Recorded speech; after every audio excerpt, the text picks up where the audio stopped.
இப்போ இந்த விஷயம்னு பார்த்தீங்கன்னா, இதில தோட்டசேகர்ன்னு வரும்பொழுது எனக்கு ரொம்பவே பரிச்சயம் அதிகம். அது அந்த ஒருத்தர்கிட்ட மட்டும் ஏன் ரொம்ப பரிச்சயம்? எப்படி சார் உங்களுக்கு அவர்ட்ட மட்டும் ரொம்ப பரிச்சயம் அப்படின்னு கேட்டதுக்கான பதில் வந்து நான் அந்த பேட்டியோட கடைசியில நான் சொல்றேன். ஓகே. நீங்க நினைவுபடுத்துங்க. ஓகே. நான் அத சொல்றேன் நானு.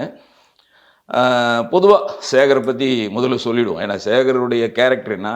சேகருடைய லைஃப் என்ன? அவருடைய வாழ்க்கை முறை என்ன? அவர் எப்படி வந்து இந்த ரவுடிசமா அவரு வந்தாரு? அப்படின்றது தெரியணும். நெறைய பேருக்கு அது தெரியறதே இல்ல. ஏதோ இப்ப நடந்த இந்த இன்சிடென்ட்ட வச்சு பேசிட்டு இருக்காங்க.